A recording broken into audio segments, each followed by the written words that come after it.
First ফেজত বিজেপিৰ এটা wave আছে। সিদিনাখন মই যোৰহাটত গৈছিলোঁ, অগণন মানুহ।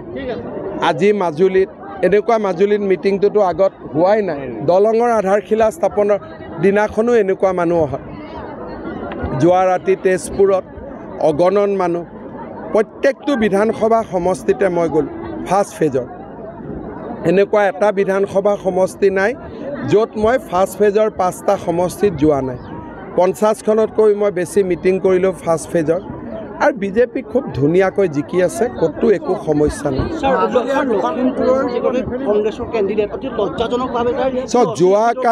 যোৱাকালি গধূলি কোনোবা এজন মানুহে মোক এটা ভিডিঅ' পঠাই দিছিলে। মই এনে ভিডিঅ'টো খুলিব গৈ দেখিলোঁ যে অদ্ভুত ভিডিঅ', খুলিব মন নালাগিলে, মই খোলা নাই। যিহেতু মই ভিডিঅ'টো খোলা নাই, ভিডিঅ'টোৰ ওপৰত মই কমেণ্ট দিয়া উচিত নহয়। আৰু মই মানুহকো ক'ম যে এইটো ভিডিঅ' নুখুলিব। দুখন দলং আৰু মেডিকেল কলেজ চাওক, মাজুলীত বহু দিনৰ পৰা ৰাইজে কৈ আছিল যে এখন মেডিকেল কলেজ লাগে, কিন্তু দলং নহ'লে মেডিকেল কলেজ বনাইতো কোনো লাভ নহ'লেহেঁতেন, ডক্টৰ নাথাকিলেহেঁতেন। এতিয়া আমি দলং শেষ ফাললৈকে লৈ আহিছোঁ। গতিকে 25 চনৰ মাজভাগত আমি মাজুলীত মেডিকেল কলেজৰ কামো আৰম্ভ কৰাৰ প্লেনিং কৰিছোঁ, যাতে দলঙো হৈ যায়, লাহে লাহে মেডিকেল কলেজখনো ৰেডি হৈ যায়। আৰু ইয়াত যিখন মেডিকেল কলেজ হ'ব, লগত BSc নাৰ্ছিং কলেজো থাকিব, ডেণ্টেল কলেজো থাকিব, লগত আয়ুৰ্বেদিক কলেজো থাকিব। মেডিকেলত 100 চিট থাকিব। লগতে যিহেতু এখন আধ্যাত্মিক জেগা, আয়ুৰ্বেদিক উইঙো থাকক, ডেণ্টেল কেয়াৰৰ বাবে ডেণ্টেল কলেজো হওক, নাৰ্ছিং স্কুলে নাৰ্ছিং BSc নাৰ্ছিঙো হওক। খুব ধুনীয়া পৰিকল্পনা। 25 চনত মোৰ ইলেকশ্যনৰ আগতেই মাজুলীত মেডিকেল কলেজৰ আধাৰশিলা হৈ যাব। মাজুলীত মইতো ভাবোঁ, চাওক, মাজুলীত কংগ্ৰেছ দলে সৰ্বানন্দ সোণোৱাল ডাঙৰীয়া মুখ্যমন্ত্ৰী হৈ ইলেকশ্যন উঠোঁতেও মাজুলীত 30-35 হাজাৰ কংগ্ৰেছে ভোট পাই থাকে। এটা কংগ্ৰেছৰ ভোট আছে, কিন্তু এইবাৰ মই ভাবোঁ সেই ভোট বেংকটো নোহোৱা হৈ যাব। কৰিমগঞ্জৰ কংগ্ৰেছ পাৰ্টীজনে বুথ কেপচাৰিং কৰিবলৈ এটা ভাইৰেল ভিডিঅ' হৈছে। চাওক, কৰিমগঞ্জৰ কংগ্ৰেছ প্ৰাৰ্থীজন ইতিমধ্যে বিতৰ্কিত। তেওঁ এটা জনগোষ্ঠীৰ বিষয়েও খুব ঘৃণনীয় মন্তব্য কৰিছে। তাৰ পিছত মাজতে তেওঁ ISR হৈ ওকালতি কৰাৰ কথাও ক'লে। তাৰ পিছত এতিয়া বুথ কেপচাৰিঙৰ কথাও কৈ আছে। মই ভাবোঁ যে ইলেকশ্যন কমিশ্যনে তেওঁৰ বক্তব্যসমূহৰ ওপৰত নজৰ ৰাখিব লাগে। গৌৰৱ গগৈয়ে বহুত ডাঙৰ ভুল কৰিছে। ৰাম মন্দিৰৰ দিনাখন তেওঁ যিখন নাটক কৰিলে অসমত, তেওঁ কলিয়াবৰৰ MP আছিলে।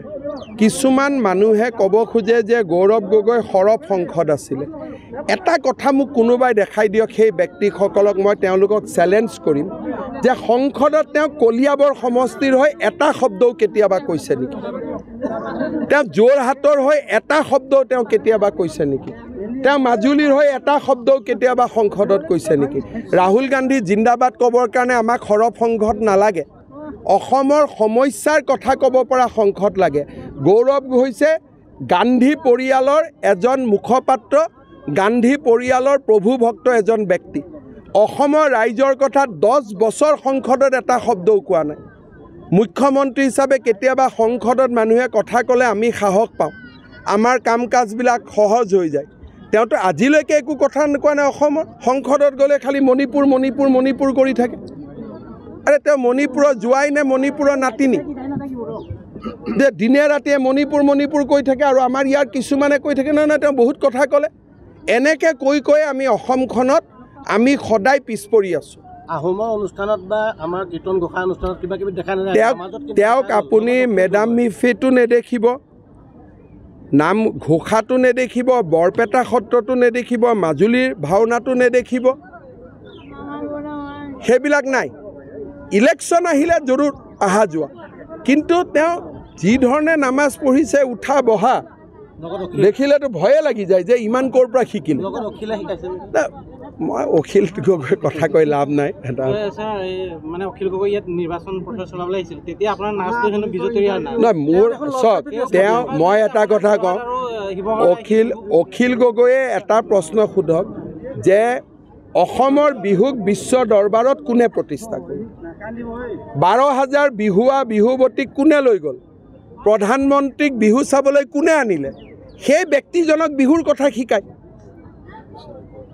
কোনে শিকাব অসমৰ বিহুৱা বিহুৱতী মোক লগ পালে কয় দাদা দিল্লীত কেতিয়া লৈ যাব বিহু নাচিবৰ কাৰণে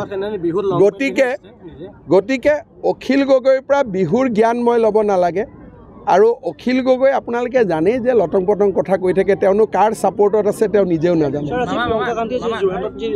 একোতো নাই ক'ৰবাত 2-3 হাজাৰ মানুহ ওলাইছে মই গম পোৱা মতে একো নাই এইবিলাক প্ৰিয়ংকা গান্ধীক চাব কোন আহিব তাতকৈ মানুহ কাজিৰঙাত যাব বাঘ গড় চাব বেছি সময়টো বেছি উপযোগী হ'ব গান্ধী ফেমিলিক চাই লাভ আছে নেকি আমুল বেবী হয় এইবিলাক হয় নহয় দেখিলে লাগে যেন আমুল কেম্পেইনটোতহে এওঁলোক সাজে গতিকে আমুল বেবী এইবিলাক আমুল বেবীক চাব যোৱাতকৈ কাজিৰঙাত গড় চাওকগৈ বেছি লাভ হ'ব